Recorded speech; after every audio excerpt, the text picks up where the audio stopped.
بسم الله الرحمن الرحيم. نكمل ان شاء الله باقي المحاضرة الأولى. هنتعرض دلوقتي لشرح اللير. اللير أهم حاجة في التصميم. انت كمصمم يعني ده أساسي يعني مش هتقدر تستغنى عنه في 3D. نبدأ كده على طول، نفتح البرنامج ونشوف على الريزولوشن طبعا بتاعنا، ونخلينا زي ما احنا.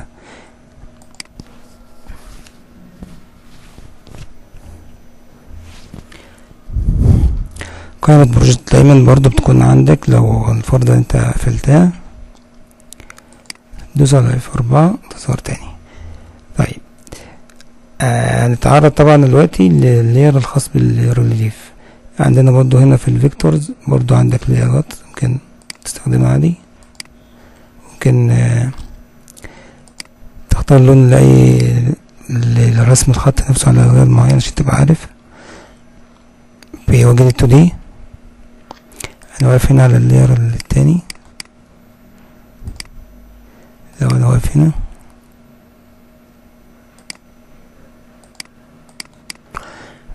بيكون بلون اللاير اللي انا برسم عليه. طيب خلينا بقى في ال 3D. فرونت ريليف بنتعامل معاه. عندك هنا البيت ماب ده، خد بالك ان ده خاص بيه فرونت ريليف. نضغط على السهم.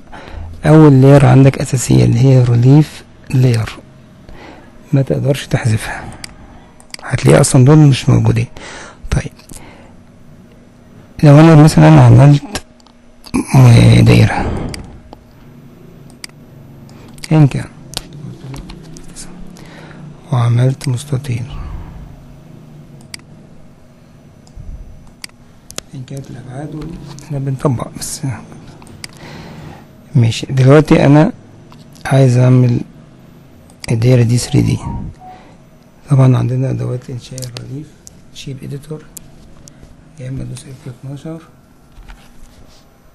اتاكد ان انا انجليزي، يا اما من الايقونه اللي هي الهرم دي شيب اديتور. انا عايز اعمل الدايره دي بامب. عندي 3 اشكال، اختار مثلا الراوند دائري واقول له ابلاي. مختارتش انا اللاير، انا واقف على الاساسي لسه. اوتوماتيك كده اللاير ده هيظهر عليه الدايره زي ما حضرتك شايف كده. ممكن نجيب الاتنين جنب بعض كده ونشوف. لحظة،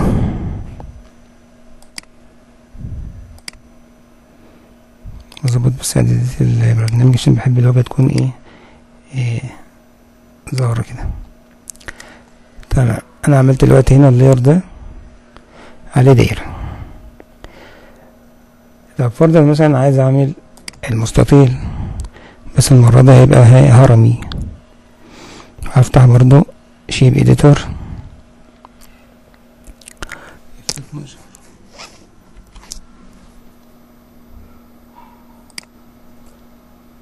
ايه اللي حصل؟ لسه انا واقف على نفس اللاير. لو ضغطت كده عمل لي اللاير فوق التصميم الاول فوق الدايره.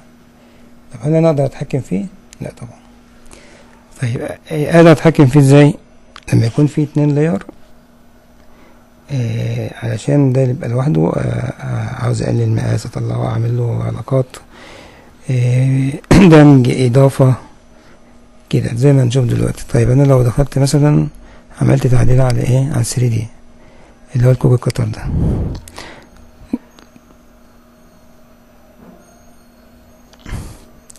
عشان انا لسه ما عملتش بيست للتصميم. اللحظة بعد اذنكم.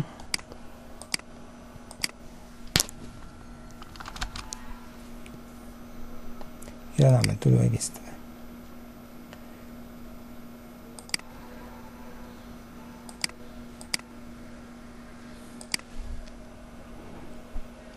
كده الاتنين جزء واحد. هل اللي انا لو حبيت اعدل في المستطيل بس هيظبط معايا، هيعدل كله. لو طلعت كده اصبح كده الايه دي الفكرة من اللاير، لازم كل تصميم يكون مستقل بنفسه. طيب تعالوا بقى نبدأ كده من البداية. انا دلوقتي هعمل الدايرة على لاير F12. هقول له ايه والله، هروح هنا افتح لاير جديد واقف عليه، لازم اتأكد ان انا واقف عليه. همسك المستطيل واعمله هرمي سكوير. تمام. انا مش بتعامل مع ادوات الشيب اديتور، انا بس بطبق لك حاجة عشان تبقى فاهم اللاير. تمام. لو انا طفيت اللاير الخاص بالدايرة، طفي معايا، اتحكمت اهو مستطيل. طيب ايه العلاقة بينهم دلوقتي؟ العلاقة بينهم اد، هو طلع يعني هو اخد الكيرف زي ما حضرتك شايف كده، اخد الكيرف. طيب انا دلوقتي عايز اخليه، عايز اعمله بس ارضية عشان يبان معانا كده. اللي انا واقف على اللاير بتاعه اللي هو التاني وهو اللي هو في 12، عايز اعمله بس ارضية ستارت مثلا 50، لا الجزء العدل او 10، خليها 10 عشان بس يظهر معايا اللي هو ايه اد. يعني هنا دلوقتي العلاقة بينهم ايه اد. طيب الزائد دي معناها العلاقات اللي هي موجودة هنا دي. طب انا لو ضغطت قلت له اعملهولي ميرج،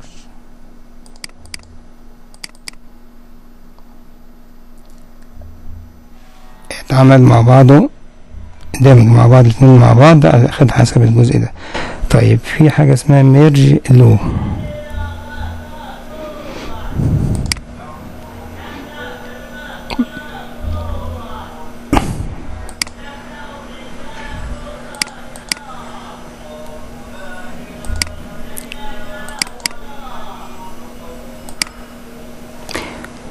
سبتراكت طرح الجزء، طرح نفسه من الدايرة. ميرج هاي دمج عادي. ميرج لو بياخد من التصميم، بيتحذف بس الأطراف، يعني بيدخل جوه التصميم بس بيتحذف الأطراف.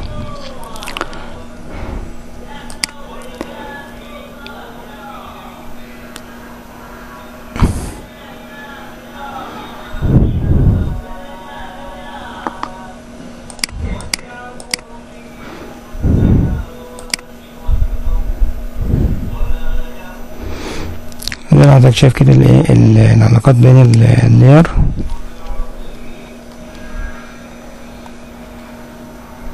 دي ميرج هاي، وهنا لو قلت رولي بليس بيفضل اكمل الدايرة وينزل مكانه. طيب تقدر تتعامل ازاي تاني مع اللاير؟ لو انا عايز اظهر واحدة بس اللاير اللي انا عايزها، بطفي التانية،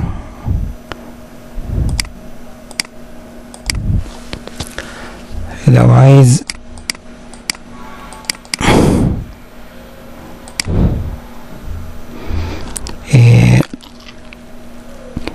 عايز اسمي اللاير مثلا، دبل كليك عليها كده واكتب هنا دائرة، عربي عادي براحتك، انجليزي براحتك، دائرة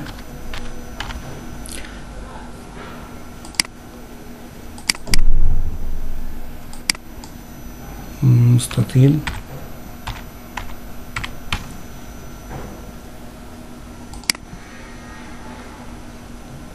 عايز اضيف عايز اضيف لاير جديدة، يعني من هنا الزائد او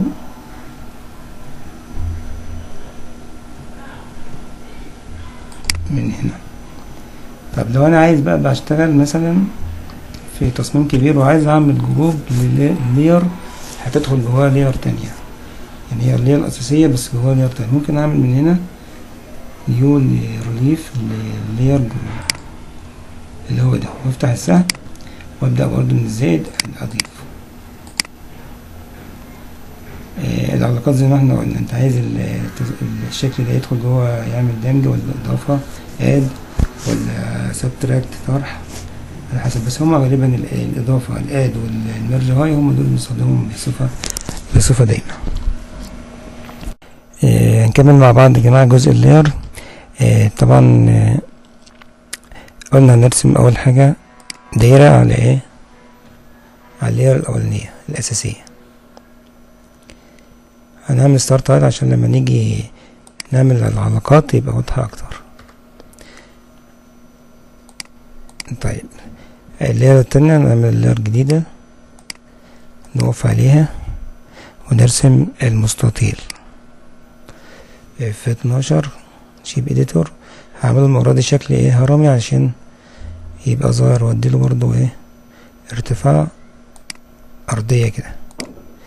طيب تعالى كده نشوف الشكل بتاعنا، الاتنين كده على بعض العلاقة بينهم اد يعني اضافة طبعا. دلوقتي انا عايز اعمل ادمجهم مع بعض، بختار هنا العلاقة ميرج هاي كده تمام. طب انا لو حابب ان انا مثلا اشيل الجزء الخاص من المستطيل ده واحذفه، بياخد بس الابعاد بتاعة الدايرة، اخلي العلاقة ميرج له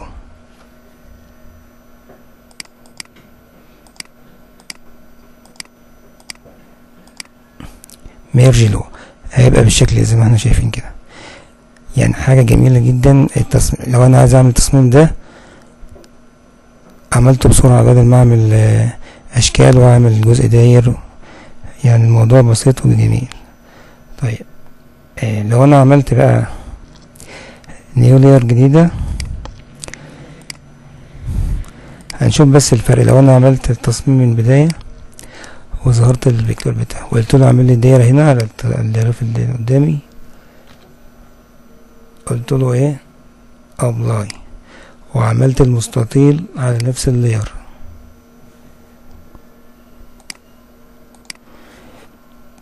خليني كده اطفي الاتنين التانيين واجي اتحكم فيه، اطفي كده الاتنين مع بعض. هل انا اقدر اتحكم في العلاقة بينهم؟ لا طبعا. ينفع احذف مستطيل من الدايرة؟ ما اقدرش احذف اي حاجة ولا اعمل اي حاجة فيه، عشان كده دي فايدة اللير. طيب انا دلوقتي عندي اكتر من لير وعايز اخليهم لير واحدة بس، بعمل حاجة اسمها ميرج فيزيبل ريليف، ادمج لي الليرات الظاهرة بس قدامي. انا هنا هظهر كله اهو اللي انا عايز ادمجهم، الاولاني والاساسي. هطفي ده هقول له ادمج لي الاتنين دول، عملهم لي في ايه لير جديدة زي ما انا شايف كده. طبعا هنا ظهر ان هو واحدة بس، هنرجع تاني عشان ايه اوريك بس الاتنين مع بعض.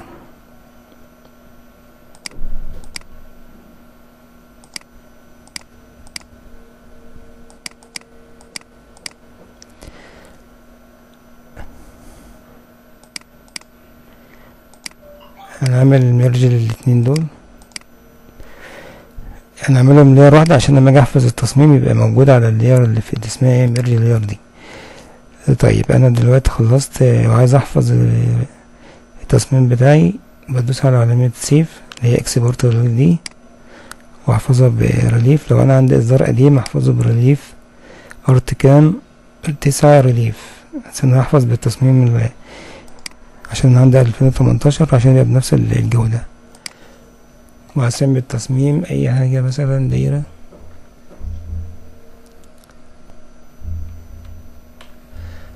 ونحفظ الملف بتاعنا كريليف. طيب ايه تاني في اللير؟ لو انا عايز احذف اللير اللي فوق ده، اما ادوس على علامة ديليت. طبعا التصميم اختفى لان انا طافي اللير هنا. طيب لو عايز احذف، انا واقف على الاتنين، عايز احذف اي حاجة من اللي موجودة عليه، بدوس ديليت. او عايز اشيل اللير كلها خالص، اقول له ايه ترانسفير، هتشيل معايا. لو جينا نحذف اللير الاساسية، لو هي واحدة بس مش هتلاقي علامة ديليت مش ظاهرة، لازم يكون في اكتر من لير عشان تقدر تحفظ.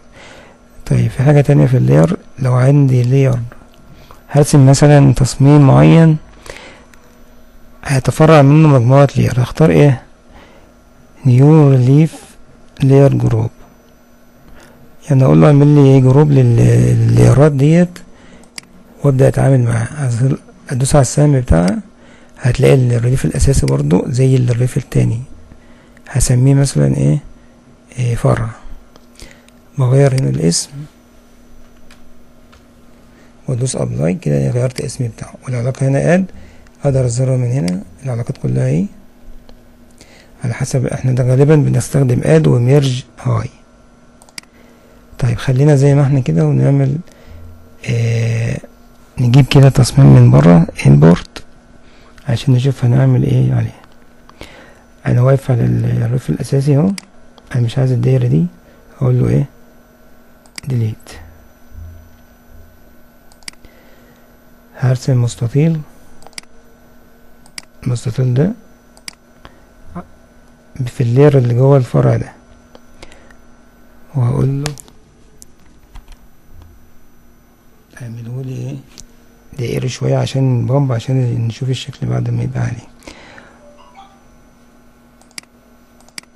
طيب الفرع ده بقى انا عايز اجيب جواه تصميم، اعمل امبورت ازاي؟ انا واقف على اللير، هروح هنا على ايه امبورت ريليف لير، هاتلي التصميم اللي انت عايزه، هاته من على الجهاز بتاعك او من المكان اللي انت حافظه فيه. اتأكد ان انا عامل all files عشان كل الملفات تظهر وانا بختار، وليكن الملف ده ظهر عندي فين؟ على الفرع. طيب هقول له بيست، هو كده اعمله لي على طول جاهز. هعمل تعديل كود قطر واقول له ايه توسيط، نرجع تاني عشان كان اخد الفيكتور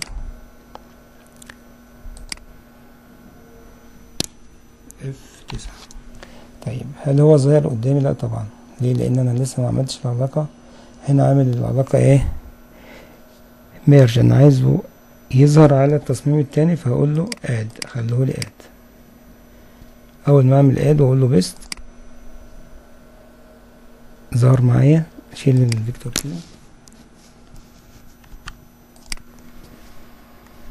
كده ايه مثال عامل عشان بس تبقى شايف الفكرة. طب انا دلوقتي لو عايز اطفي اللير ده،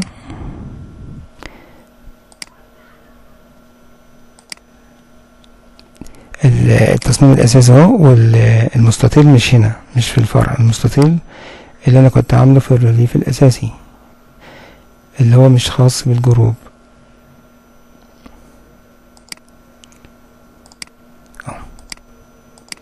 طيب انا عايز بقى ادمج اللير الاساسي ده مع اللير اللي هو فيه التصميم.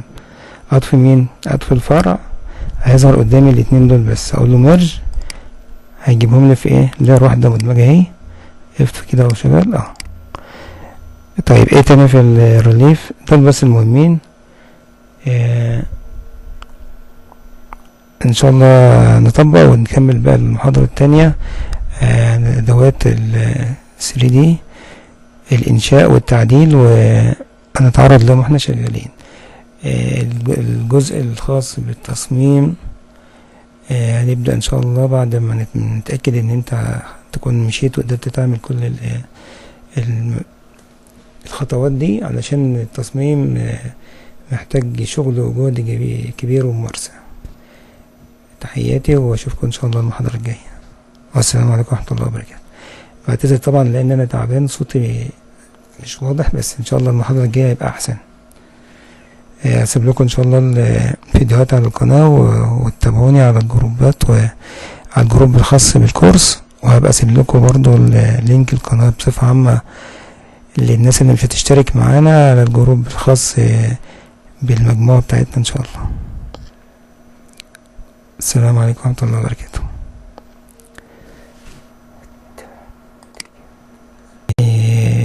في طبعا حتة كده تركية مهمة جدا لو انت بتتعامل عايز تتعامل بس مع اللير، عندك اكتر من لير زي دي كده،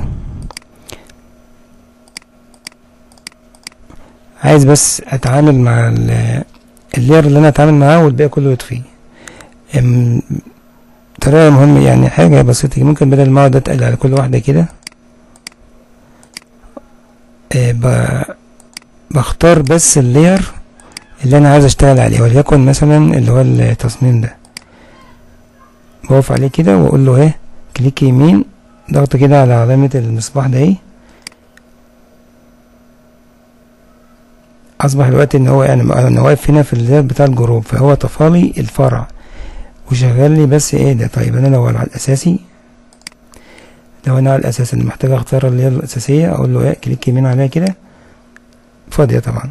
طب انا لو عايز لير تانية، عايز مثلا اللير دي كده، كليك يمين على المصباح يفتح لي بس اللير اللي انا عايز اشتغل عليها والباقي هيطفي. دي كانت بس نقطة مهمة للناس اللي بتشتغل وتحب شغلها يكون منظم وبتستخدم اللير. تحياتي.